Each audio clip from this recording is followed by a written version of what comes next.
The silk of my ugliest dress whispered against my legs as I descended the marble staircase of my father's estate. Each step felt like a small victory, a quiet rebellion against the fate he'd decided for me without consultation, without consideration for the 26 years I'd spent proving myself worthy of inheriting the Moretti Empire. The dress was truly hideous, a mustard yellow that clashed violently with my olive skin tone, with ruffles that added bulk where I needed none, and a neckline that somehow managed to be both too high and unflattering. I'd found it in the back of my closet, a relic from a cousin's wedding 5 years ago, and knew immediately it was perfect for tonight's purpose. Brielle.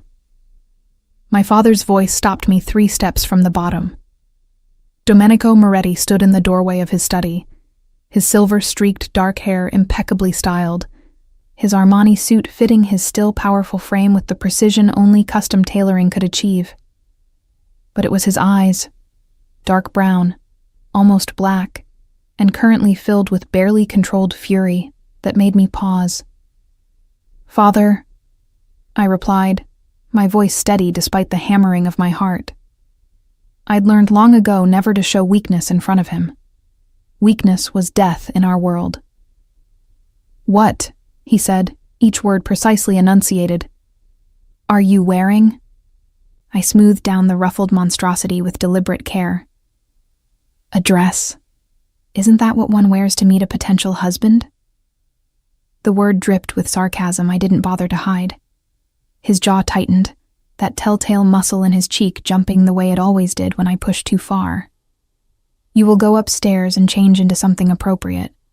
The Caruso family will be here in 20 minutes. "The Caruso family," I repeated, tasting the name. My father had refused to tell me anything about my arranged fiancé, except that the marriage would unite 2 of the most powerful families in the Eastern Territories. No name, no background, just the expectation that I would comply like a good little Mafia princess. Except I wasn't good, and I'd spent my entire life proving I was more than just a princess. "You have 15 minutes, my father said, turning back toward his study. "Do not embarrass me, Brielle. This alliance is too important. More important than the fact that I've run your money laundering operations for 3 years without a single mistake?" The words burst out before I could stop them. "More important than the deals I've negotiated, the connections I've built, the respect I've earned?" He paused, his back still to me. "Those things make you valuable as a daughter and as a future wife to a powerful man.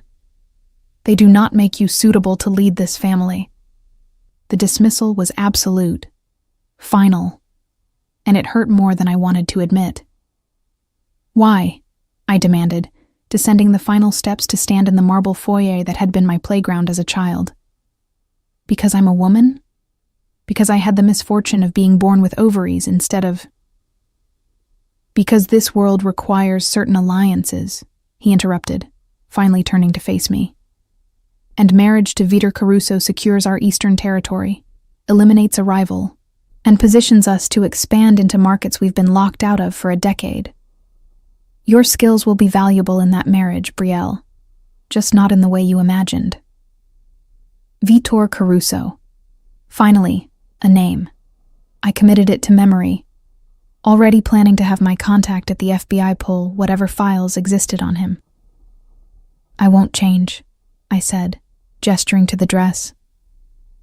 "If this Vitor Caruso is going to be my husband, he should see exactly what he's getting. No pretense, no performance."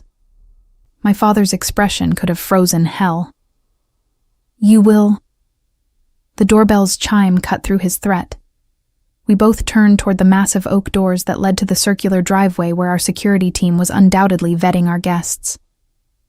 "Too late," I said, unable to keep the satisfaction from my voice.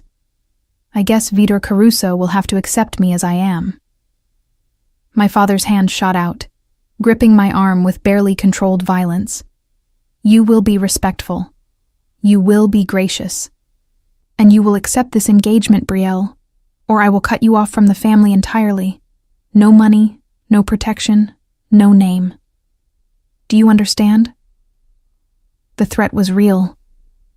I saw it in his eyes, in the set of his shoulders.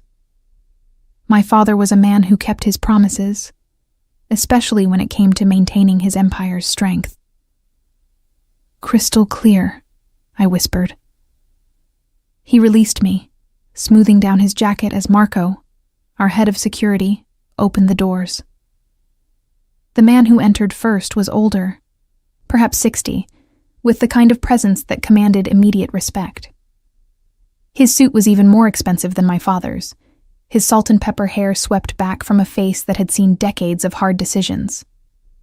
This had to be the elder Caruso, but it was the man behind him who stole my breath.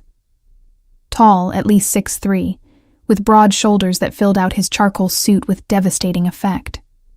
Dark hair styled with casual precision, strong features that looked carved from marble, and eyes. No. Those eyes. Storm gray with flecks of blue that I'd memorized during long dinners at neutral restaurants. Eyes that had looked at me with interest and warmth and something that had felt thrillingly like possibility. Bruno.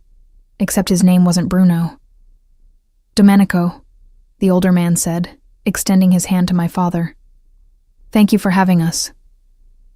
Antonio, my father replied, and I realized this wasn't Vitor Caruso at all, but his father, which meant, my son, Vitor, Antonio said, gesturing to the man I'd known as Bruno. Our eyes met across the foyer, and I watched recognition dawn in those gray depths. Watched his expression shift from polite interest to shock, to something colder, more calculating. He'd known. The realization hit me like a physical blow. All those dinners over the past 3 months, all those conversations where I'd carefully avoided mentioning my father's business, where Bruno had presented himself as a simple tech CEO looking to expand into new markets. Every laugh, every shared glance, every moment where I'd thought maybe, just maybe, I could have something normal, something mine. All lies. Brielle, my father said, his voice tight with barely concealed anger at my appearance. This is Antonio Caruso and his son, Vitor, your fiancé. The word fiancé hung in the air between us, weighted with all the implications neither of us had known 3 hours ago when I'd made the decision to wear this ridiculous dress. Vitor's, not Bruno, never Bruno again, expression was unreadable as he stepped forward, extending his hand. Miss Moretti, it's a pleasure to finally meet you officially. Finally, as if we hadn't shared pasta carbonara last week at that little place in Chelsea, as if he hadn't told me about his mother's death when he was 12, his father's expectations, his dreams of building something legitimate. All lies. My hand met his, and the familiar warmth of his touch sent rage and betrayal coursing through me in equal measure. Mr. Caruso, I said, my voice ice. How wonderful to meet the man my father has chosen for me without any consultation whatsoever. I saw my father stiffen, saw Antonio Caruso's eyebrows rise slightly, but Vitor's expression didn't change. He simply held my hand a moment longer than necessary before releasing it. That dress, he said, his voice low and dangerous, is truly memorable. The insult was delivered with perfect politeness, but we both knew what he was saying. I'd insulted him with my appearance, and he was returning the favor. I'm so glad you like it, I replied with a sweet smile that didn't reach my eyes. I wore it especially for this occasion. I wanted to make sure you saw exactly what you'd be getting. Oh, I see, he said, and something in his tone made my skin prickle with awareness. I see very clearly. Perhaps, Antonio interjected smoothly, we should move to the dining room. I'm sure you've prepared something wonderful, Domenico. My father nodded, already moving toward the formal dining room where I knew our chef had prepared a 7-course meal designed to impress. But as I moved to follow, Vitor's hand caught my elbow, his grip gentle but unmistakable. A word, he said quietly. In private. My father turned, clearly about to object, but Antonio placed a hand on his shoulder. Let the young people talk, Domenico. They should get to know each other. It wasn't a suggestion. Vitor guided me toward the library, his hand still on my elbow, his touch burning through the ugly yellow fabric. The moment we were inside, with the heavy oak door closed behind us, I yanked my arm free. Don't touch me, I hissed. Brielle! That's not even my real name to you, is it? I advanced on him, all the rage and betrayal I'd been holding back exploding outward. What was I? Research? A way to learn about the enemy before the engagement was announced? Did you laugh about it?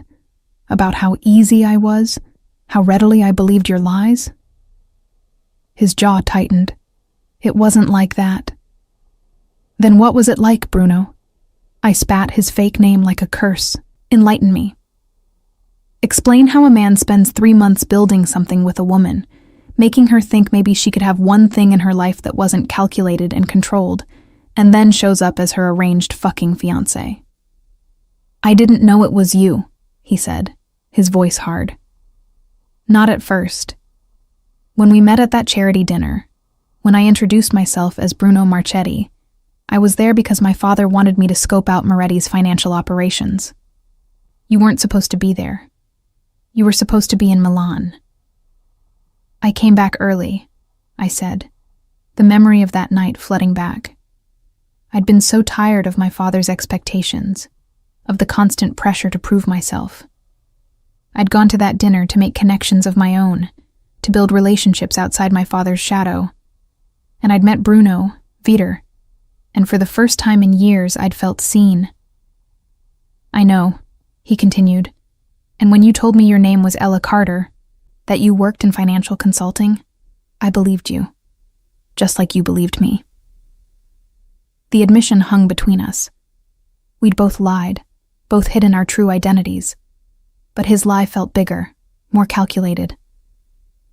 When did you know? I demanded. 2 weeks ago. My father announced the engagement, showed me your photo, and I realized that Ella Carter, the brilliant financial consultant I'd been seeing, was actually Brielle Moretti, the daughter of my family's oldest rival and my newly arranged fiancé. You could have told me, I said, hating the hurt that crept into my voice. You could have called, explained, given me some warning. And you would have done what? He challenged. Run. Refused the engagement. We both know that's not how this works, Brielle.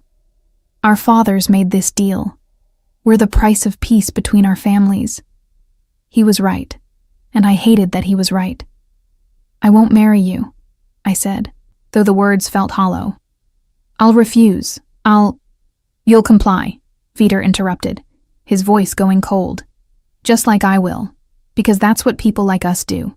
We sacrifice our wants for the family's needs. People like us, I repeated bitterly. You mean pawns. I mean leaders who understand that sometimes the greatest act of power is accepting what we cannot change.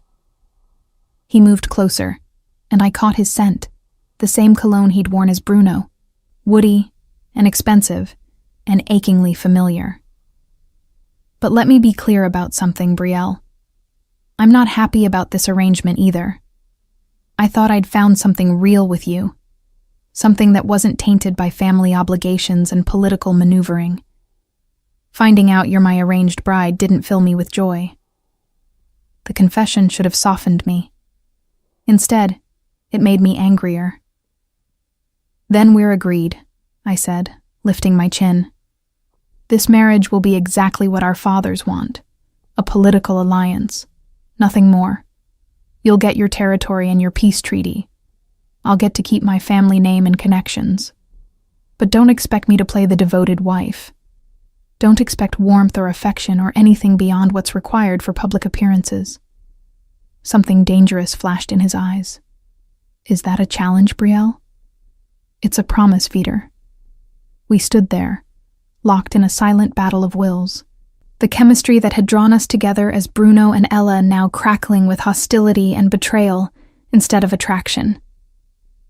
"We should get back to dinner," he said finally, "before our fathers send security to check on us." I moved toward the door, but his voice stopped me. "Brielle." I didn't turn around.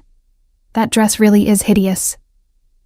Despite everything, despite the rage and hurt and betrayal, I felt my lips twitch.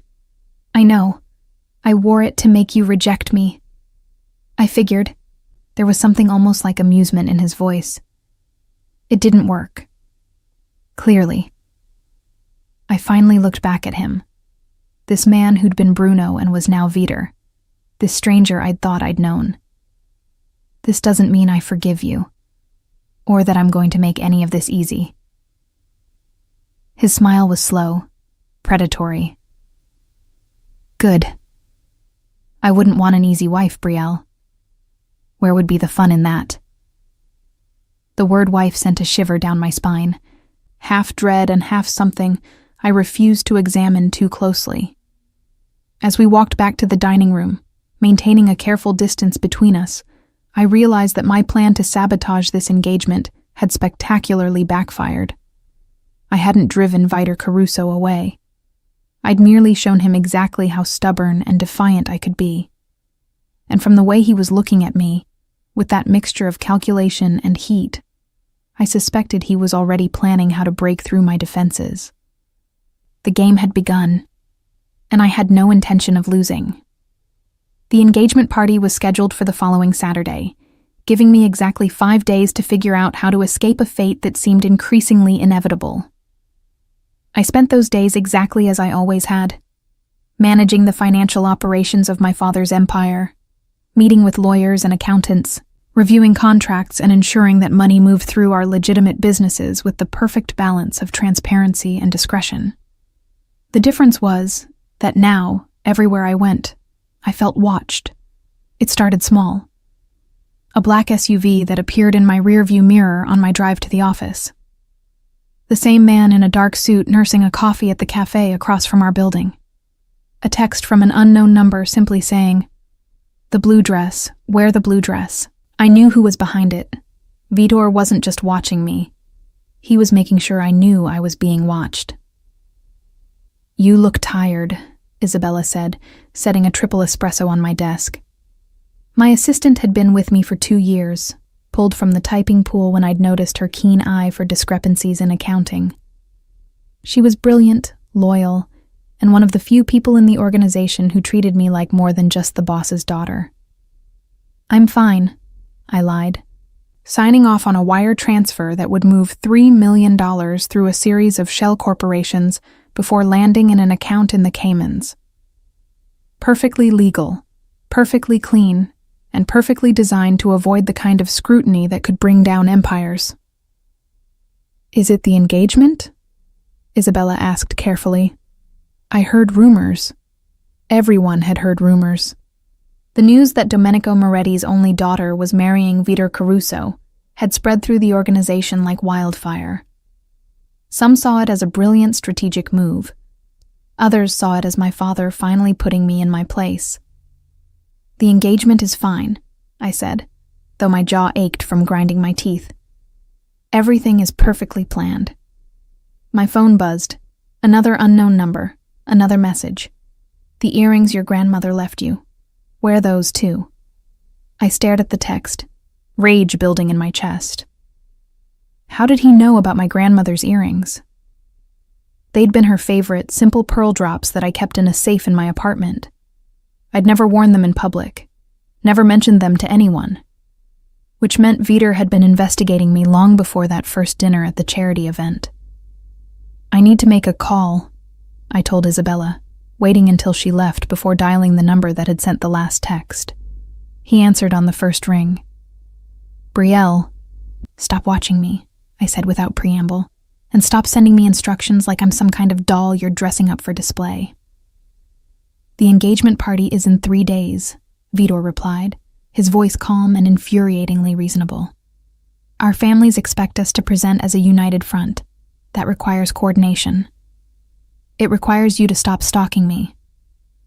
I prefer to think of it as ensuring my future wife's safety."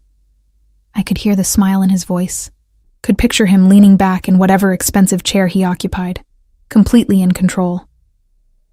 These are dangerous times, Brielle. You never know who might try to exploit a soon-to-be bride. The only person trying to exploit me is you. Not exploit, he corrected. Protect. There's a difference. Is there?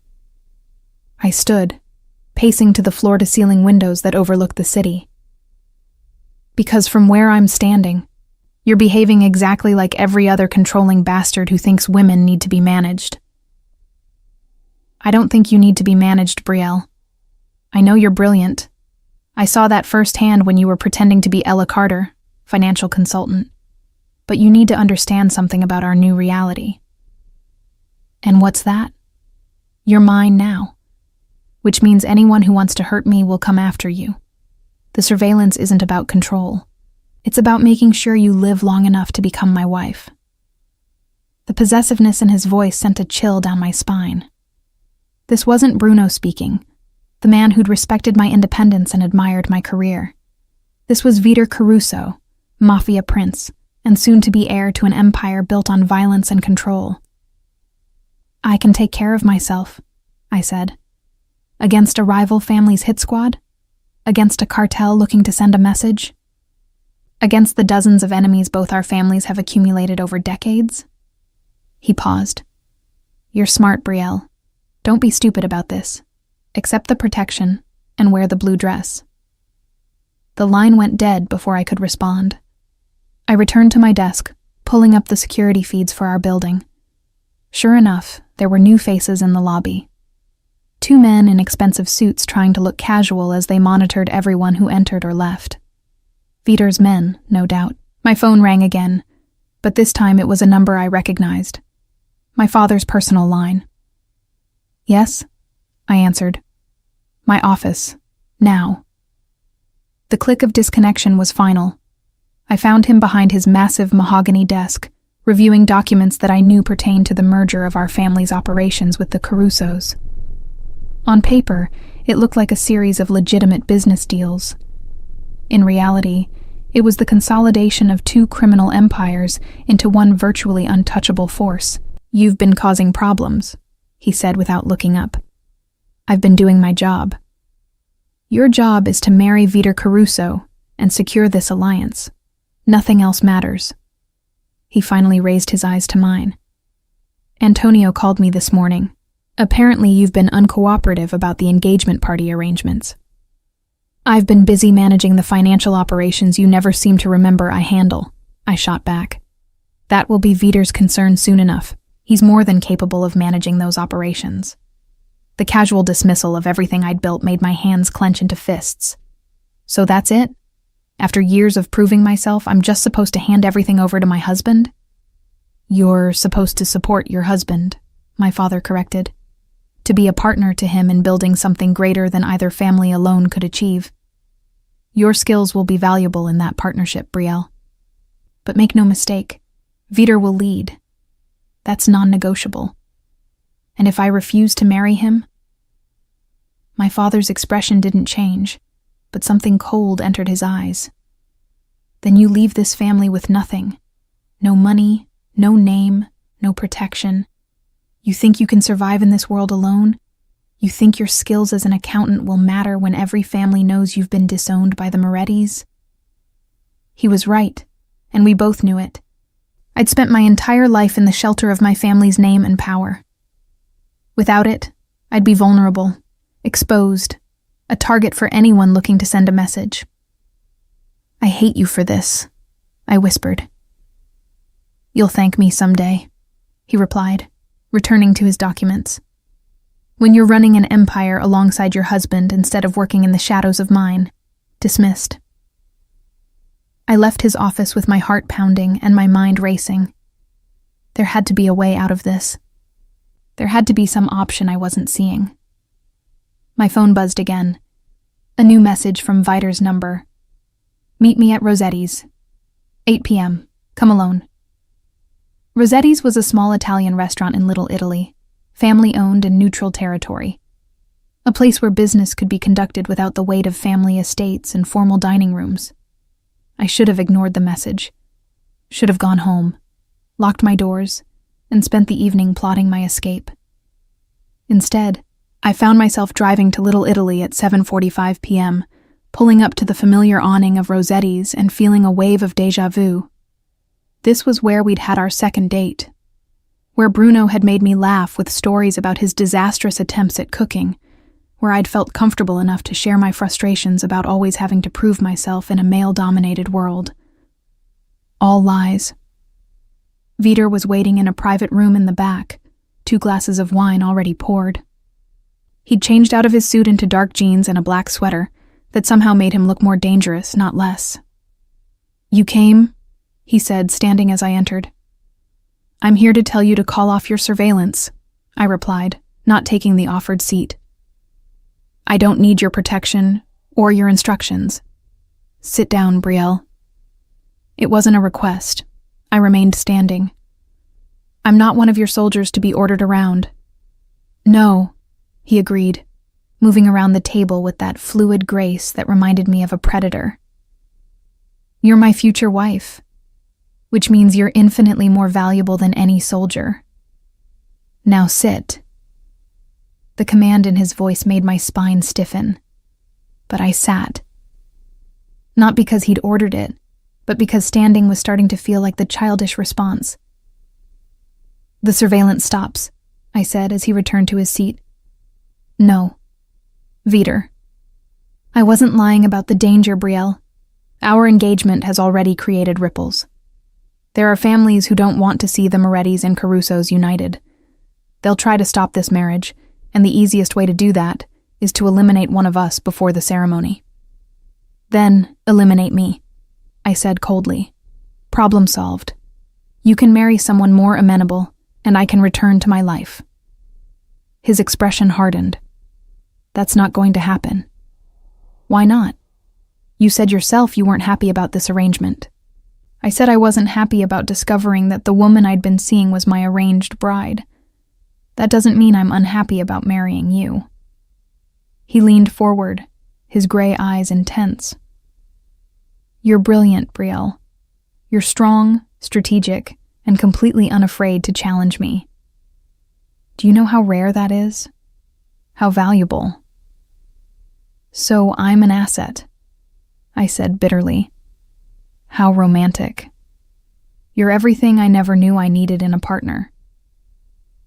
The admission seemed to cost him something, and I'm not going to let anyone take that away from me.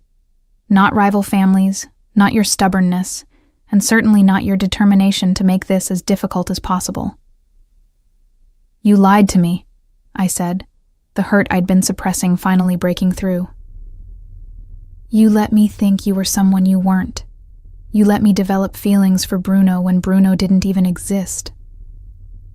"Bruno exists," Vitor said quietly. "He's the part of me that wanted something real, something not tainted by family obligations. He's the part that fell for a woman who challenged him and made him laugh and saw past the power to the person beneath." "Stop," I whispered, not wanting to hear this. "Brielle, no." I stood abruptly. "You don't get to do this. You don't get to use the connection we had against me. That was built on lies, Vitor. All of it." "Not all of it," he said, rising to face me. "The feelings were real. The conversations were real. The way I felt when I was with you, that was real. It doesn't matter." But even as I said it, I felt the truth of his words resonating in my chest.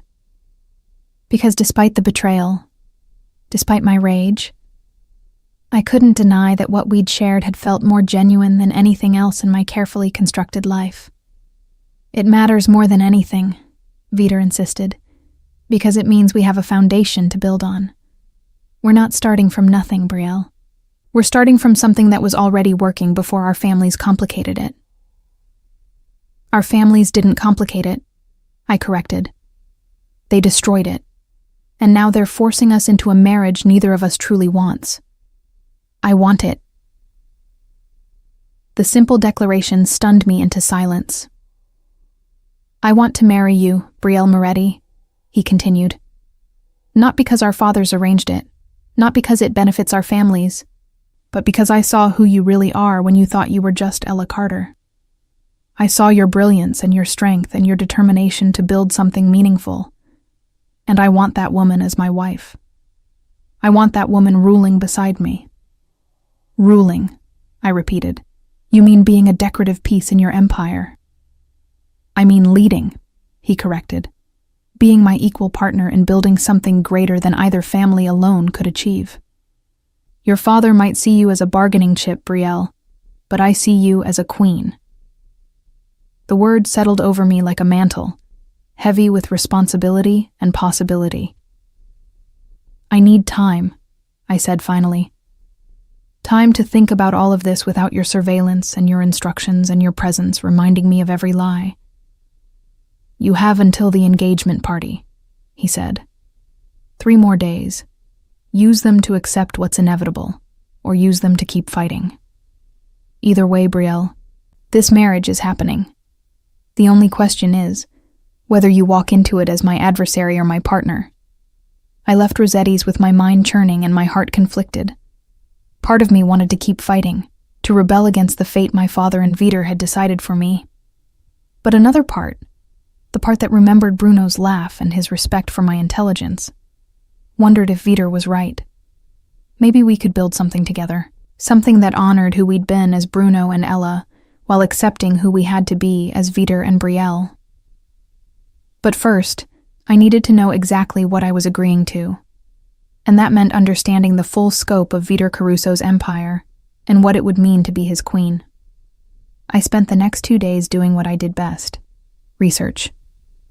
My contacts at the FBI, carefully cultivated over years of managing my father's legal fronts, provided detailed files on the Caruso family operations. What I found both impressed and terrified me. Vitor Caruso wasn't just his father's heir. He'd been actively building his own network for the past decade, expanding into territories and markets that even my father hadn't penetrated. Tech companies in Silicon Valley that provided perfect cover for money laundering, shipping operations on both coasts, real estate holdings across 3 countries, and underneath it all, the traditional operations: protection, smuggling, strategic violence when necessary. He was brilliant, ruthless, and far more powerful than my father had probably realized when he'd agreed to this marriage. "You're playing with fire," Isabella said, handing me another espresso as I reviewed the final reports in my office. It was late, nearly midnight, and I'd sent everyone else home hours ago. "I know what I'm doing," I replied, though I wasn't entirely sure that was true. "Do you?" She sat across from me, abandoning her usual professional distance. "Brielle, I've worked for you long enough to know when you're planning something. What are you thinking?" I looked at my assistant, my friend really, and made a decision. If I'm going to marry Vitor Caruso, I'm not going to be a decorative wife. I'm going to be an actual partner, which means I need leverage. Leverage against your own husband? Leverage to ensure he treats me as an equal. I pulled up a file I'd been compiling, a detailed analysis of inefficiencies in the Caruso operations, places where my financial expertise could dramatically improve their bottom line. I'm going to show him exactly what I bring to this marriage beyond my father's alliance. Isabella studied the document, her eyes widening. "This is brilliant, but Brielle, you're essentially offering to help him build an even more powerful criminal enterprise." I know. The admission felt heavy. I'd spent years justifying my work for my father as helping manage legitimate business operations, but the Caruso files made it clear there was nothing ambiguous about Vitor's empire. But if I'm going to be part of this world anyway, I might as well be the best at it. My phone buzzed. A text from Vitor. "Tomorrow, 2 p.m., the estate. We need to talk before the party." "I should go home," I said, gathering my files. "Get some sleep before whatever confrontation he has planned." "Brielle," Isabella called as I reached the door. "For what it's worth, I think you're making the right choice. Not the easy one, but the right one." I wished I felt as certain. The Caruso estate was different from my father's. Where the Moretti compound was all old-world elegance and Italian marble, the Caruso property was modern, all glass and steel and clean lines that spoke of power without needing to prove it. The guard at the gate was expecting me, waving me through without even asking for identification. More evidence of Vider's surveillance. He'd known I'd come. A woman met me at the front door, early 60s, with the kind of severe elegance that spoke of decades managing a household. "Miss Moretti, Mr. Caruso is waiting in his private study. Follow me." We walked through rooms filled with contemporary art and minimalist furniture until she stopped at a heavy door at the end of a long corridor. "He asked not to be disturbed," she said, knocking once before opening the door and stepping aside. Vider's study was lined with books. Actual books, not the decorative kind some men kept for show. Financial texts, histories of empires both legitimate and criminal, biographies of powerful men and women who'd shaped the world through force of will. He stood by floor-to-ceiling windows overlooking a garden that somehow managed to look both manicured and wild, dressed in dark slacks and a white shirt with the sleeves rolled up. It was the most casual I'd ever seen him, and somehow it made him more intimidating, not less. "You came," he said, without turning around. "You summoned," I replied, "though I'm here of my own accord, not because you ordered it." "Of course."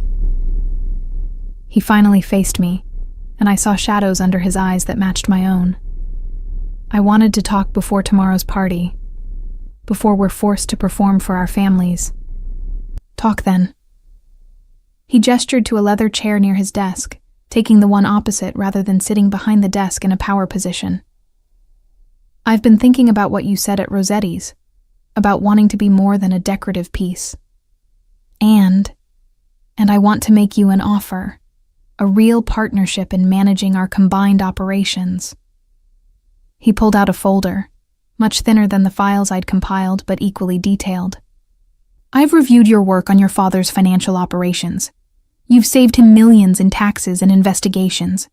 Your shell company structures are elegant. Your money movement is virtually untraceable. You're wasted managing just the Moretti finances."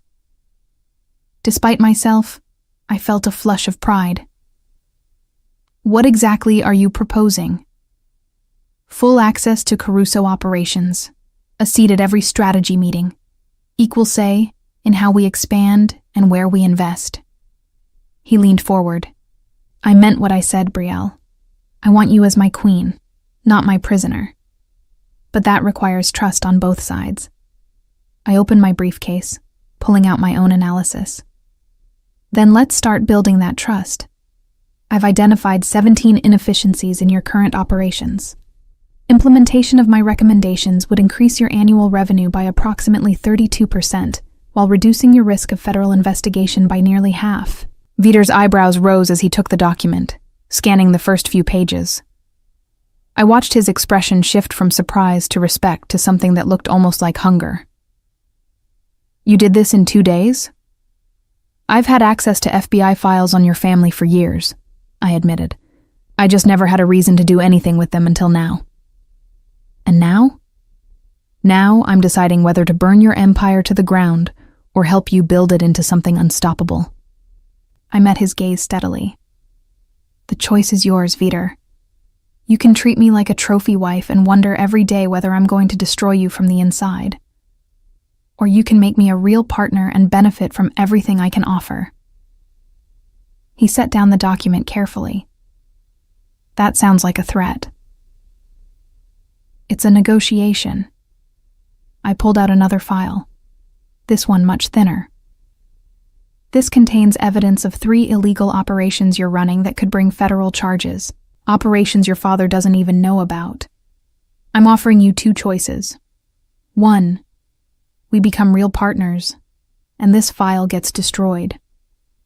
2, we maintain the fiction of our arranged marriage, and I keep this as insurance against you ever trying to control or diminish me." "Insurance," he repeated. "Or blackmail." Call it what you want. I call it self-preservation. For a long moment, he simply looked at me. Then slowly, deliberately, he stood and moved to his desk, pulling out a lighter from the drawer. Give me the file. Vidor, give it to me, Brielle. Warily, I handed it over. He opened it, glanced at the contents, evidence I'd spent considerable resources gathering, and then held the lighter to the corner. We both watched as the pages caught fire, as my insurance went up in flames. What are you doing? I demanded. He dropped the burning file into a metal trash can, watching until it was nothing but ash. Then he turned to me with an intensity that stole my breath. I'm showing you that I meant what I said. I want a real partnership. That requires trust. And trust means I'm not going to give you reasons to need blackmail material. He moved closer. I'm not your father, Brielle. I'm not going to diminish your abilities or sideline your intelligence. I'm going to use every skill you have to build something unprecedented. And if you change your mind, then you'll use your brilliant mind to destroy me, and I'll deserve it. He was close now, close enough that I could see the blue flecks in his gray eyes, could smell his cologne. But I'm not going to change my mind, because unlike your father, I know exactly what I'm getting. A partner who challenges me, who makes me better, who could rule this empire with or without me, but chooses to do it with me. I haven't chosen anything yet, I said, though my heart was pounding. Haven't you? His hand came up to trace my jawline, the touch achingly familiar from our Bruno and Ella days. You could have walked away, could have refused this marriage and taken your chances. But you're here, Brielle. You're here negotiating terms instead of running. That's a choice. He was right, and I hated that he was right. I'm staying because I refuse to be defeated by my father's machinations, I said. Not because I want this. Liar. But he smiled as he said it. You want this as much as I do. You're just too stubborn to admit it. Before I could argue, he kissed me. Not the gentle explorations from our Bruno and Ella days, but something claiming and possessive that took my breath and my resistance with it. I should have pushed him away. Should have maintained my distance. Instead, I kissed him back, pouring all my rage and betrayal and confused desire into it. When we finally broke apart, both breathing hard, he rested his forehead against mine. Partners? He asked. Partners, I agreed. But Vider, if you ever lie to me again, if you ever try to diminish me or control me the way my father has, I will destroy you. I don't need blackmail files to do that. I believe you. He pressed another kiss to my forehead. God help me. I believe you. And I wouldn't have it any other way. The engagement party the next evening was everything I'd expected. Ostentatious, politically charged, and carefully choreographed to announce to every family in the Eastern Territories that the Morettis and Carusos were now united. I wore the blue dress Vider had requested, the one that had arrived at my apartment that morning with a note. For my queen. It was stunning. Deep sapphire silk that made my dark hair and eyes stand out, with a neckline that was elegant rather than revealing, and a fit that spoke of custom tailoring. The kind of dress a woman wore when she wanted to be taken seriously, not just admired. The pearl earrings from my grandmother completed the look. You're beautiful, Vider said when I arrived, offering his arm with old-world courtesy that somehow didn't feel patronizing.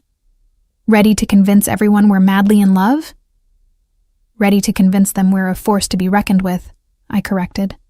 His smile was slow and dangerous. Even better. The party was held at a neutral venue, a historic hotel that had hosted these kinds of events for generations. As we entered the ballroom, I felt every eye turn to assess us. The new power couple, the alliance that would reshape the Eastern Territories. Smile, Vider murmured. Let them see a united front. I smiled, playing my part perfectly as we circulated through the crowd, making small talk with family heads and their wives, accepting congratulations that felt more like assessments, demonstrating with every word and gesture that Brielle Moretti was not just becoming Mrs. Caruso. She was becoming a force in her own right. "Well played," my father said when he finally approached us. "You look the part, Brielle." "I am the part," I corrected, keeping my voice light for the benefit of onlookers. "Or did you think I'd embarrass you by wearing mustard yellow again?" Something almost like respect flickered in his eyes. "Vitor is a lucky man." "I know," Vitor replied, his arm tightening around my waist.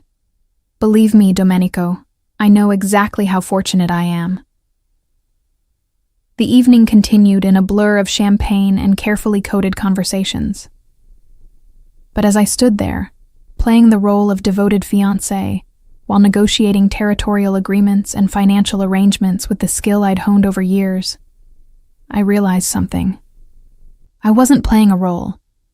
I was becoming exactly what Vitor had called me, a queen. And for the first time since my father had announced this engagement, I felt something other than rage or resignation. I felt power. The wedding was scheduled for 3 months after the engagement party, giving just enough time to plan something appropriately impressive while not so long that anyone could interfere. I threw myself into preparations with the same intensity I brought to everything else. Not because I was excited about marrying Vitor, but because I refused to let anyone see this as anything less than a triumph.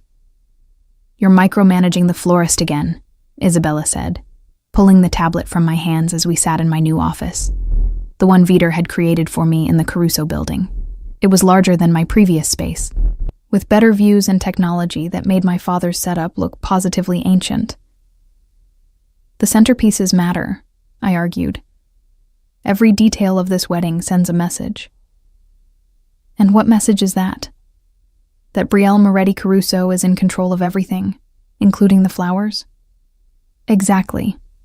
I took back the tablet. "If I'm going to be paraded around as the new power couple's female half, I'm going to ensure everyone sees exactly what that means." Isabella sighed. "You know, at some point you might want to consider whether you're planning a wedding or a corporate merger. Why can't it be both?" In truth, the line between marriage and business arrangement had blurred completely. Vitor and I met daily to review operations, coordinate strategy, and plan the integration of our family's enterprises. We were polite, professional, and occasionally even friendly when the topic turned to shared interests like financial structures or market expansion. What we weren't was romantic. Oh, we performed romance beautifully for public consumption. Vitor held my hand at family dinners. I smiled adoringly at him during business meetings with allied families. We'd mastered the art of looking like a couple deeply in love while maintaining careful emotional distance in private. It was easier that way. Safer.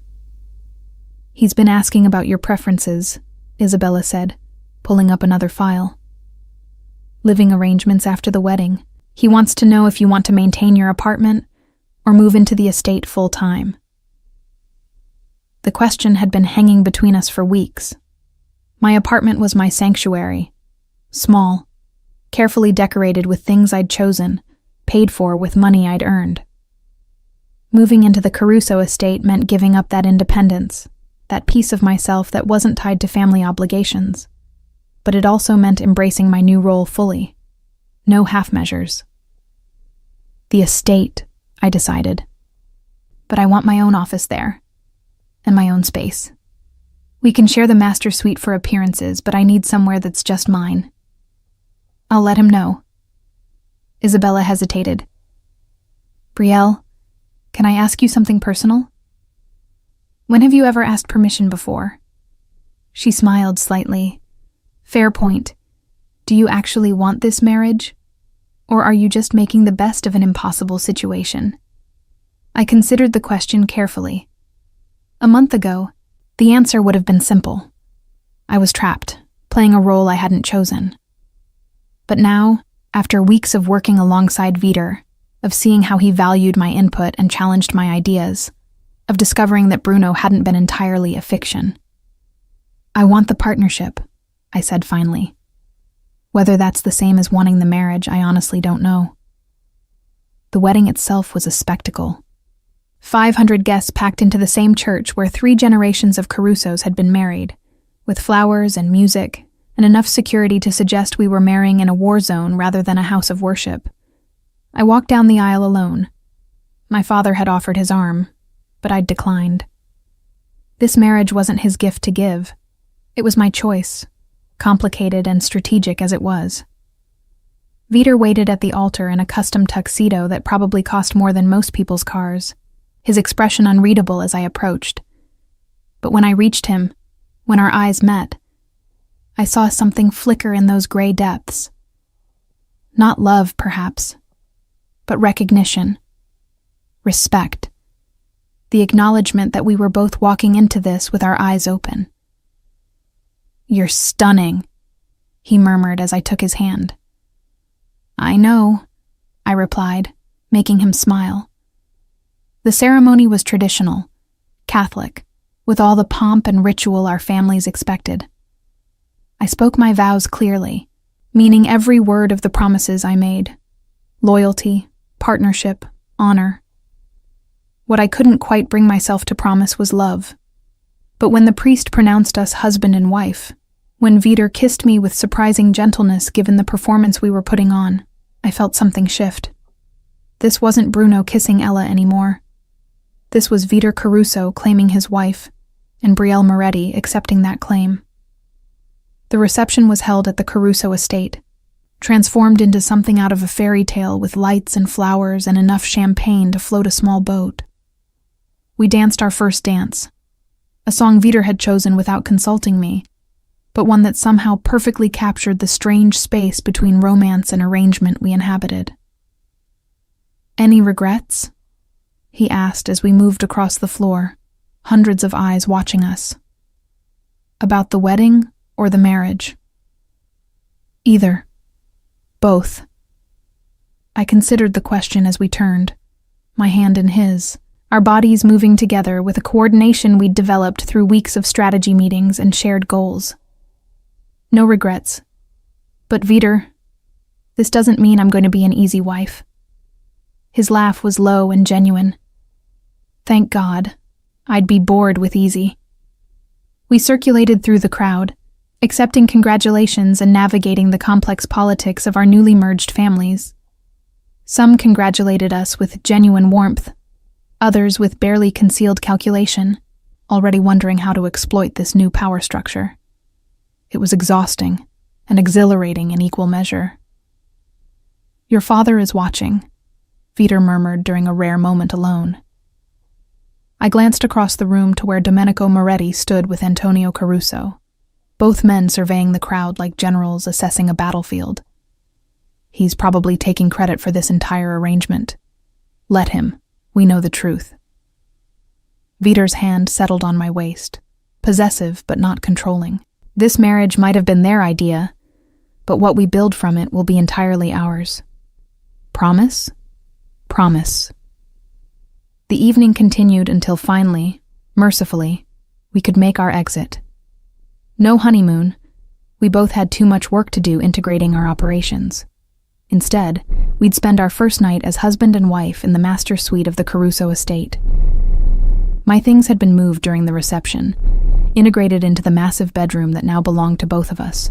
But true to his word, Vitor had also prepared an adjoining suite, smaller but still elegant, with a sitting room and office space that was entirely mine. "Your sanctuary," he said, opening the door to show me. "When you need space, when you need to think without me hovering, this is yours. I won't enter without permission." The gesture was unexpected and surprisingly touching. "Thank you." He moved closer, and I was suddenly very aware that we were alone, that this was our wedding night, that despite all the strategic conversations we'd had about our arrangement, we hadn't discussed this part. "Brielle," he said quietly, "I'm not going to pressure you for anything you're not ready to give. This marriage is real legally, politically, strategically. But the rest, the intimacy, the romance, that happens on your timeline. And if I'm never ready, then we have the best strategic partnership in the history of organized crime and separate bedrooms. He smiled slightly. I can live with that. I should have felt relieved, should have been grateful for his understanding. Instead, I felt something else, something that made me close the distance between us, made me reach up to loosen his bow tie with hands that trembled slightly. Brielle, he started. I'm choosing this, I interrupted. Not because it's expected or required, but because I want to. Is that acceptable, Mr. Caruso? His eyes darkened. More than acceptable, Mrs. Caruso. The name sent a thrill through me. Not because I'd lost my identity, but because I'd claimed a new one. I wasn't just Brielle Moretti anymore. I was Brielle Moretti Caruso. And that meant something. What followed was nothing like the gentle romance of our Bruno and Ella days. This was claiming and being claimed. Acknowledgement that we were equals in every way that mattered. When Vitor touched me, it was with reverence and possession combined. When I responded, it was with the understanding that I was choosing this, choosing him, choosing us. Afterward, as we lay tangled in sheets that cost more than most people's monthly rent, he traced patterns on my shoulder with lazy fingers. No regrets? He asked again. None, I said, and realized I meant it. Though if you tell anyone I admitted that, I'll deny it. He laughed. Noted. Your reputation as the difficult wife remains intact. Good. I turned to face him. Speaking of which, we need to discuss the integration timeline for the financial operations. I have ideas about restructuring the shell companies that... Brielle. What? It's our wedding night. Can we discuss shell companies tomorrow? I considered this. I suppose. Though you should know that I function best with clear organizational structures and defined timelines. I'll keep that in mind. He pulled me closer. For now, though, can we just be two people who married today? Not strategists or partners or power players. Just Vitor and Brielle. The request was so simple, so human, that I found myself nodding. Okay, just for tonight. Just for tonight, he agreed. But as I drifted toward sleep, secure in his arms and in my own power, I realized that the line between strategy and something deeper had already blurred. I'd married Vitor Caruso to save my place in my family's empire. But somewhere along the way, I'd started to actually want him. Not as a means to an end, but as an end himself. It was terrifying and exhilarating in equal measure. And for the first time since my father had announced this engagement, I wondered if maybe, just maybe, this arranged marriage might become something real. The first month of marriage settled into a rhythm that shouldn't have worked, but somehow did. Vitor and I ran our combined operations with brutal efficiency, identifying redundancies and exploiting opportunities neither family alone could have accessed. Profit margins increased. Federal heat decreased. Our reputation as an unstoppable partnership spread through the Eastern Territories like wildfire.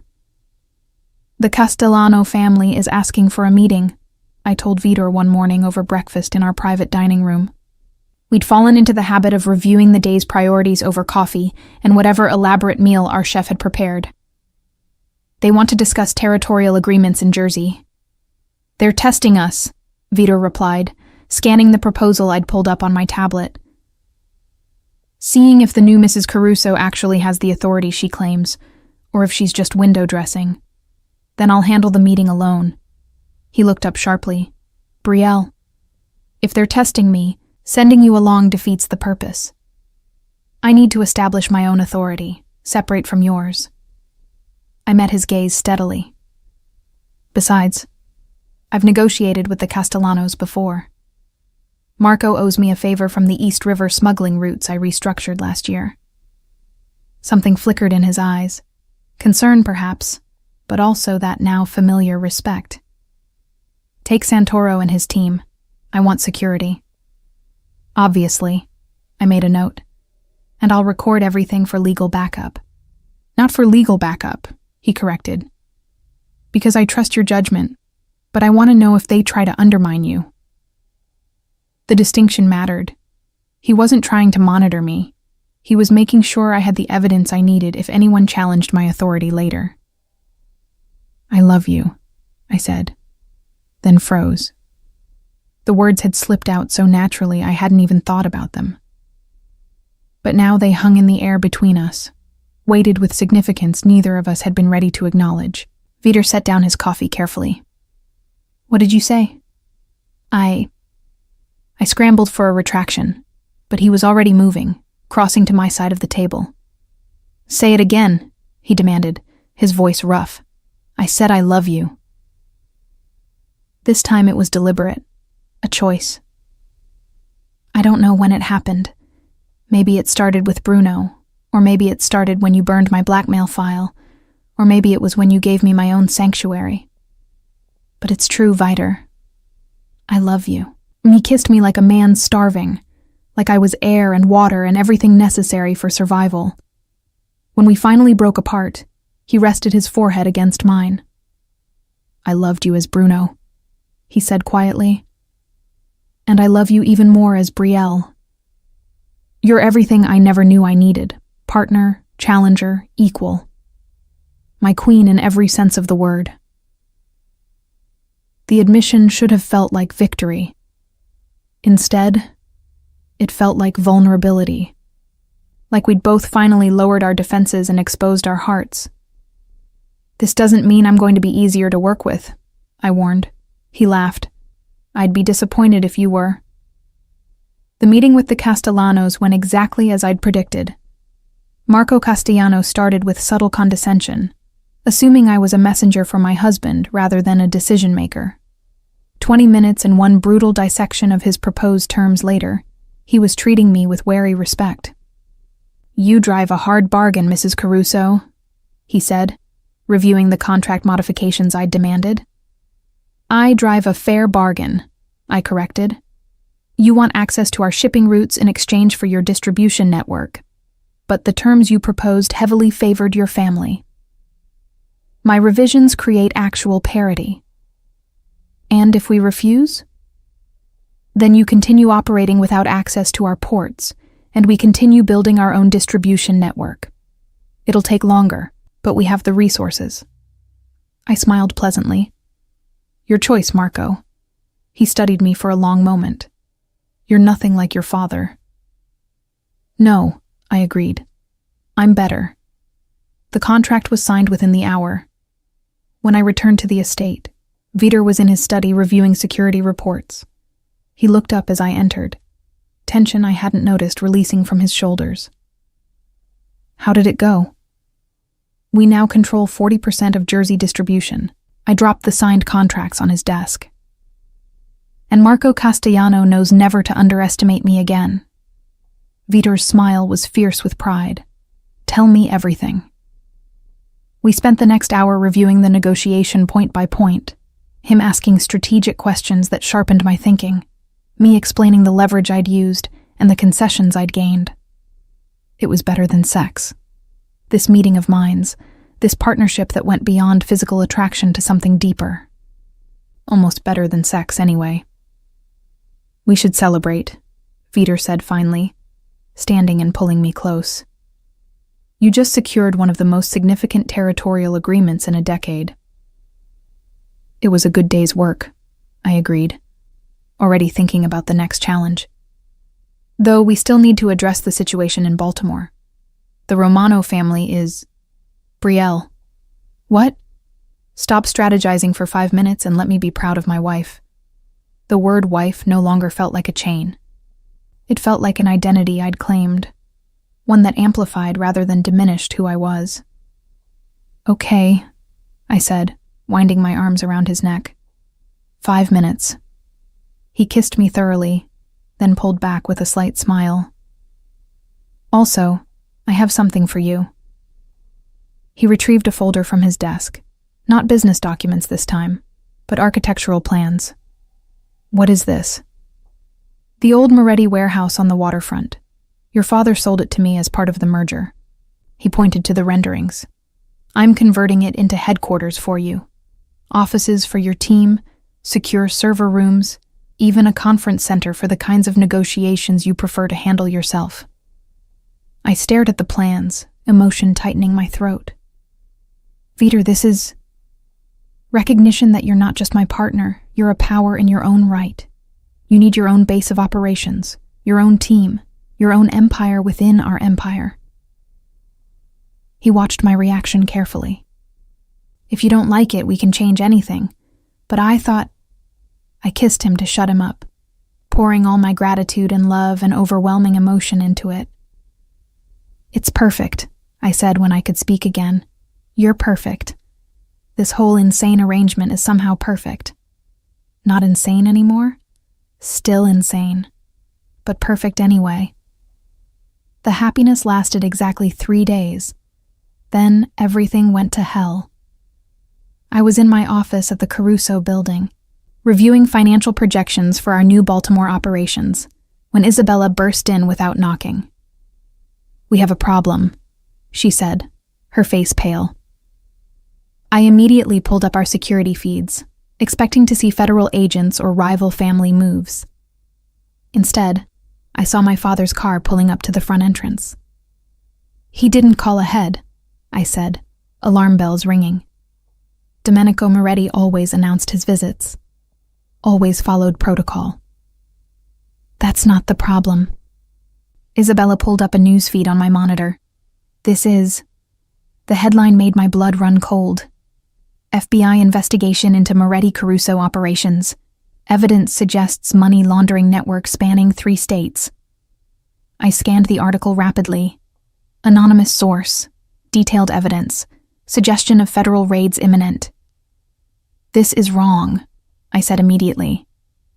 These shell companies don't exist. These transactions never happened. Someone fabricated this. I know.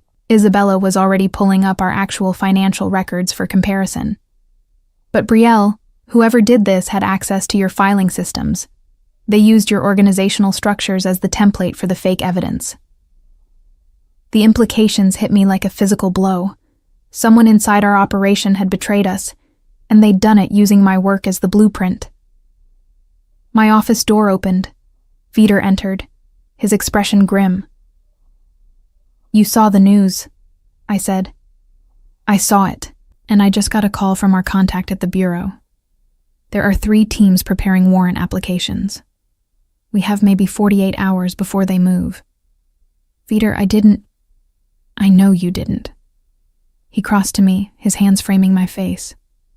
I know you, Brielle. This isn't your work, but someone made it look like it was, which means they're not just trying to bring down our operations. They're trying to destroy you specifically. My father appeared in the doorway. We need to talk.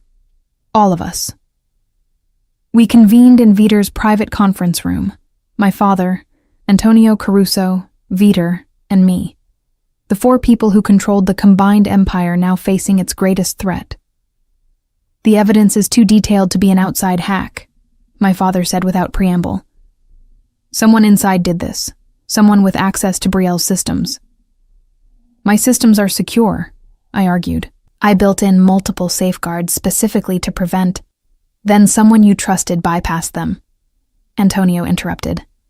The question is who and why now? And how do we respond? Vitor added. If we run, it makes us look guilty. If we stay and fight, we risk federal seizure of all our assets. There's a third option, I said quietly. All eyes turned to me.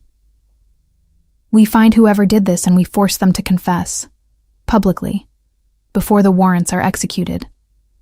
You have 48 hours, my father said. Can you find them in that time? I looked at Vitor, at the trust in his eyes despite the chaos swirling around us.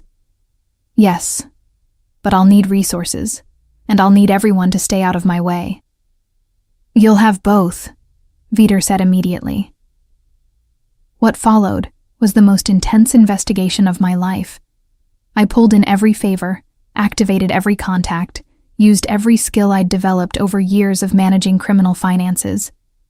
Isabella worked beside me, untangling digital trails and tracking movements through our systems. And 36 hours later, we had our answer. It was Castellano, I told Vitor, my voice hollow with betrayal. Marco Castellano. He planted a mole in my operation 6 months ago, used our meeting last week to finalize the evidence collection. And he's planning to sell the information to the FBI in exchange for immunity for his own operations. Why? Vitor's voice was dangerously quiet. Because you and I together are too powerful. He saw the Jersey deal and realized that if we continue building alliances like that, the Castellanos become irrelevant within 5 years. I pulled up the proof. Digital trails, recorded conversations, evidence that would stand up in any court. He tried to destroy us before we could destroy him. What's our move? My father asked. I looked at Vitor, my partner in every sense of the word. We go to war. The confrontation with Marco Castellano happened in neutral territory, the same hotel where our engagement party had been held. Fitting, somehow, that the place where we'd announced our alliance would be where we proved its strength.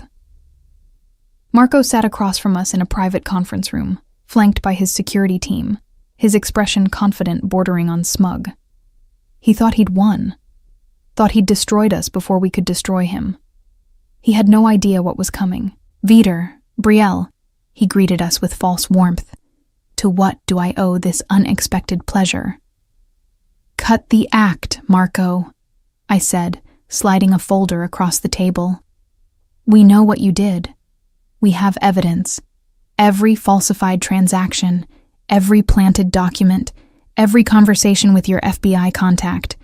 It's all here. His confidence faltered, just slightly. I don't know what you're talking about. Don't you? Vitor's voice was ice. You planted Angela Rossi in Brielle's operation 6 months ago. Used her access to copy Brielle's financial structures. Then you created fake transactions using those structures to make it look like we were running illegal operations we'd never actually conducted. You can't prove that. Actually, I can. I pulled up my tablet, playing a recording of Marco giving instructions to Angela. His own voice, clear and undeniable. This was recorded 3 days ago, along with transcripts of your communications with FBI Special Agent Carson. You were trading information about our operations, real and fabricated, in exchange for immunity for your family. Marco's face had gone pale. You hacked my systems. I protected mine, I corrected. Angela might have been your plant, but I caught her weeks ago. Everything she fed you after that was information I wanted you to have, including evidence of your federal contact. Speaking of which, I pulled up another file.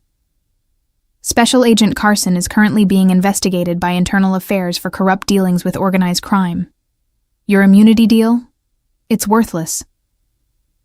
The room was silent except for the quiet hum of my tablet. Here's what's going to happen, Vitor said, his voice carrying absolute authority. You're going to call the FBI. You're going to confess that the evidence was fabricated. You're going to explain that you created it in an attempt to destroy a rival family, and you're going to provide proof that none of the transactions actually occurred. And if I refuse, then we release this. I turned the tablet to show him recordings of his own illegal operations, things we'd compiled over the past 36 hours, things that would put him in federal prison for decades. Your choice, Marco. Confess to falsifying evidence against us, or go down for crimes you actually committed. Marco looked between Vitor and me, and I watched the exact moment he realized he'd lost.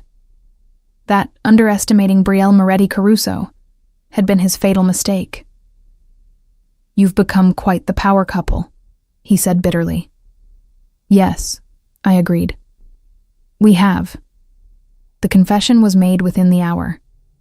Federal warrants against us were withdrawn within 24 hours, and Marco Castellano's empire began crumbling as word spread that he'd tried to destroy the Moretti-Caruso alliance and failed spectacularly. You were magnificent, Vitor said that night as we stood in our bedroom, the crisis finally over. We were magnificent, I corrected. This only worked because we approached it as partners, He pulled me close, his hands settling at my waist. I love you, Brielle Moretti Caruso. You know that, right? Not because you're brilliant at strategy or because you saved our empire, but because you're you, fierce and uncompromising and absolutely unwilling to be anything less than extraordinary. I love you too, I said, the words coming easily now.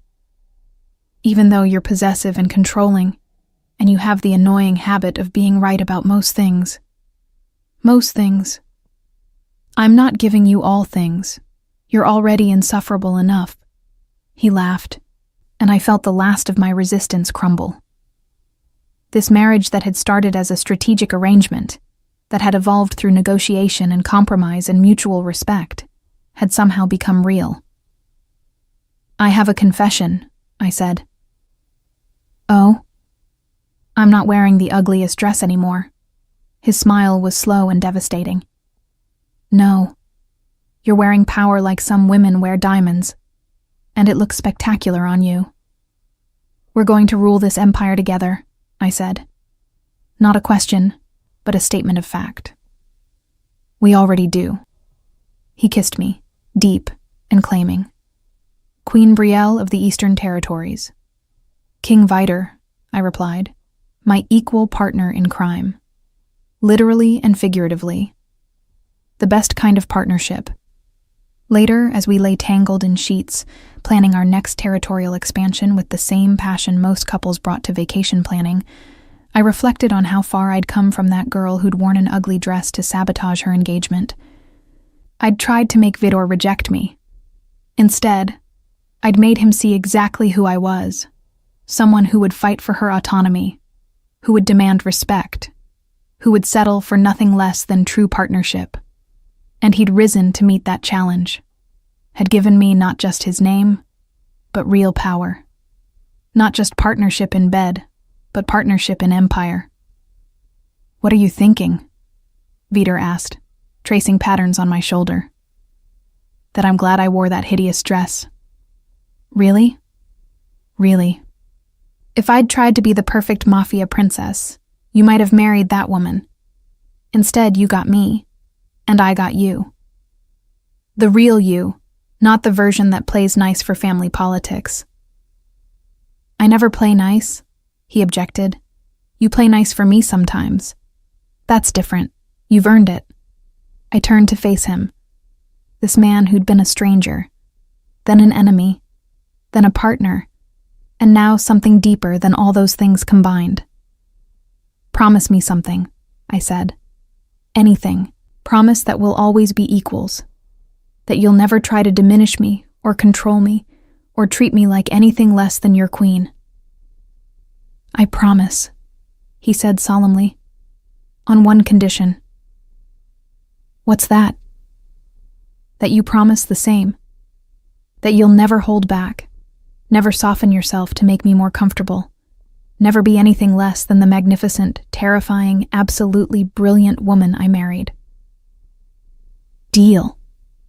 We sealed it with a kiss that quickly turned into something more, and as we came together again, as equals and partners and lovers and rulers of an empire built on mutual respect and strategic brilliance, I knew I'd made the right choice. I'd worn my ugliest dress to drive away a fiancé I didn't want. Instead, I'd found a king worthy of a queen, and together we were unstoppable.